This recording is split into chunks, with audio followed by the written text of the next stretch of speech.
안녕하십니까. 특종부동산 연구소입니다. 요즘 부동산과 주식시장이 뜨거워지면서 빚을 내서 투자하는 이른바 B2 열풍이 다시 불고 있죠.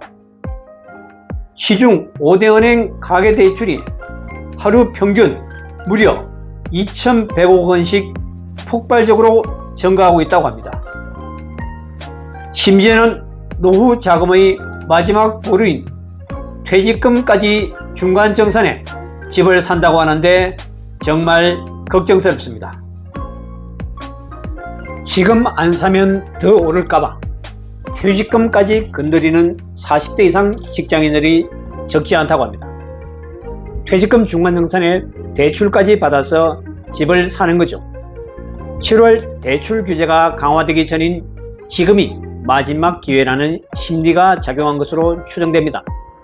그런데 말입니다. 서울 아파트 값은 현재 2021년 문재인 정부 시절 미친 집값 수준에 근접해 있죠.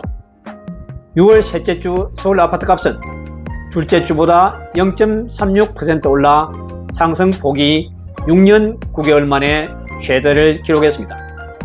시장이 이처럼 불길이 아닌 화염에 휩싸였는데 뛰어든다? 솔직히 미친 짓이죠. 종합주가지수 3,000선을 넘어선 주식시장도 마찬가지입니다.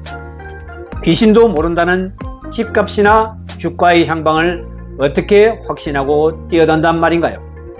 이게 모두 심리 때문이라고 생각합니다.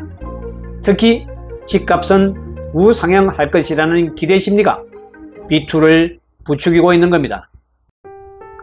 5대 시중은행 가계대출이 5월 기준으로 하루 평균 2,100억씩 폭발적으로 늘고 있다고 하죠. 4월보다 30% 이상 증가했습니다.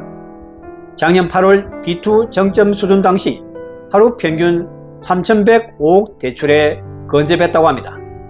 이 가운데 주택담보대출이 전체 가계대출의 80% 가까이 됩니다. 말 그대로 어마어마하죠.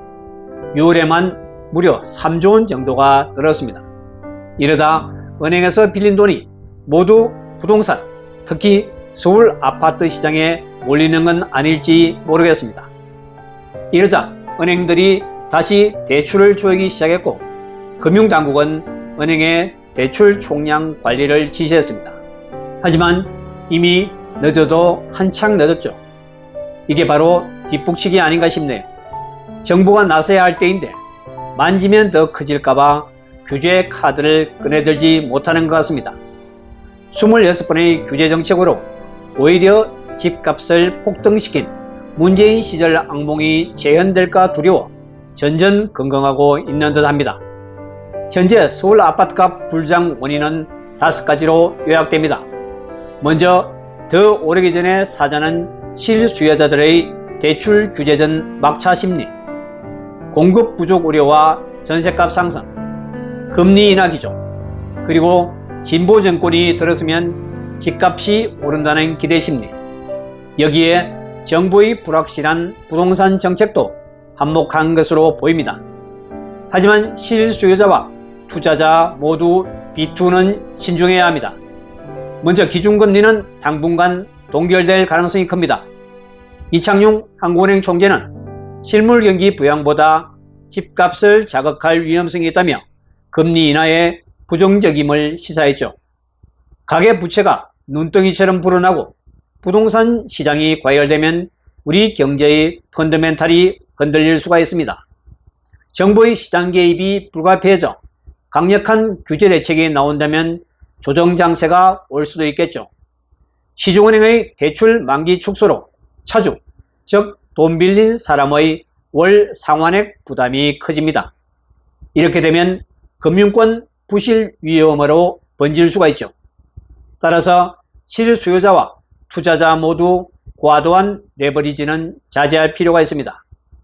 특히 최근 서울 아파트값 급등은 7월 DSR 3단계 시행 전 막차 대출이 몰려 형성된 반짝 수요일 가능성이 있다는 점도 염두에 둬야 합니다.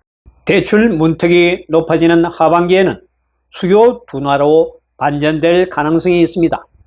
패닉 바잉, 불안 심리에 떠밀린 추격 매수는 자칫 상투를 잡고 통곡할 수 있다는 점도 명심해야겠습니다. 오늘은 여기까지입니다. 구독과 좋아요 부탁드립니다. 감사합니다.